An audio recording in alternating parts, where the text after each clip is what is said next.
ছুটির দিনে দোকানপাট বন্ধ থাকায় রাজশাহীর সাহেব বাজার ফুটপাতে বসে পুরাতন কাপড়ের পসরা। শীত বাড়তে থাকায় বেড়েছে গরম কাপড়ের বেচাকেনাও। এ বিষয়ে আরো বিস্তারিত জানাতে নগরীর সাহেব বাজার জিরো পয়েন্ট থেকে এই মুহূর্তে যুক্ত হচ্ছেন রাকিবুল হাসান।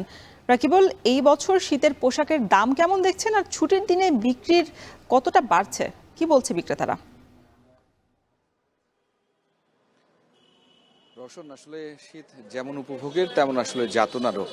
আমরা যেটি আসলে আজকের বাজারে দেখছি যে আসলে রাজশাহীতে গেল কয়েকদিন থেকে শীতের যে প্রকোপ সেটি বেড়ে যাওয়ার কারণে, হাড় কাঁপানো শীতের কারণে মানুষজন কিন্তু সেই শীতের থেকে একটু বাঁচার জন্য গরম পোশাক কিনছেন এবং শুক্রবারে আসলে এই পুরনো বাজারে কিন্তু এই ধরনের কাপড়ের যে পরিমাণ সেটি অনেক বেশি থাকে এবং এটির যে এখানে আমরা লক্ষ্য করছি সেটি কিন্তু সব শ্রেণী পেশার মানুষ কিন্তু এই বাজারে এসেছেন এবং তাদের প্রয়োজন মতো পোশাকটি বেছে কেনার চেষ্টা করছেন।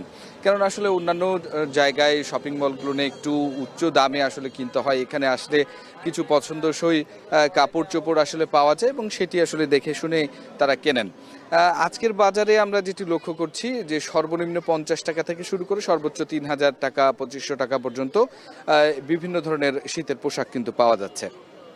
নিয়মিত পোশাকের পাশাপাশি কিন্তু আসলে শীত আসলে একটু আলাদা মোটা কাপড়, কিছু ইনার গার্মেন্টস যেগুলো আসলে মানুষের খুব বেশি প্রয়োজন পড়ে সেগুলো কিন্তু আসলে অধিকাংশ ক্ষেত্রে এখানে কিনতে আমরা লক্ষ্য করছি। সেই ক্ষেত্রে 50 টাকা থেকে শুরু করে 3000 টাকা পর্যন্ত নানাভাবে দাম আছে, তবে এগুলো প্রত্যেকটি আসলে এটির মানের উপরে দামটি নির্ভর করে থাকে এবং এখানে যারা বিক্রেতারা আছেন তারা বলছেন তারা আসলে বেল্ট হিসেবে বাইরে থেকে কিনে নিয়ে আসেন, যেটি প্রায় 14 থেকে 15,000 টাকা থেকে শুরু করে প্রায় 50 থেকে 55,000 টাকা পর্যন্ত পড়ে এবং এই যে এখান থেকে যে পোশাকগুলো আছে সেই পোশাকগুলো আসলে তারা এখান থেকে বেল্টটি খোলার পরে সেটি যাচাই বাছাই করে এইটার মানের উপরে নির্ভর করে কিন্তু আসলে এটি কিনে থাকেন এবং যেটি আসলে আপনারা দেখতে পাচ্ছেন যে আসলে এইভাবেই কিন্তু দেখে শুনে আসলে কিনছেন এবং এই বিক্রিটা সকাল থেকে শুরু করে একেবারে কিন্তু বিকেল অবধি চলে এবং সন্ধ্যার পরে এটি আরো বেশি জমজমাট হয়।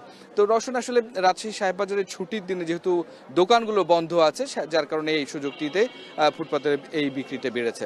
তো এই ছিল আমার কাছে সর্বশেষ খবর। শীতের তীব্রতা বাড়ায় গরম পোশাকের বেচাকেনা বিক্রি বেড়েছে, সে খবরই জানাচ্ছিলেন রাজশাহী থেকে যুক্ত হয়ে সহকর্মী রাকিবুল হাসান। দেখছেন এখন জনপথে।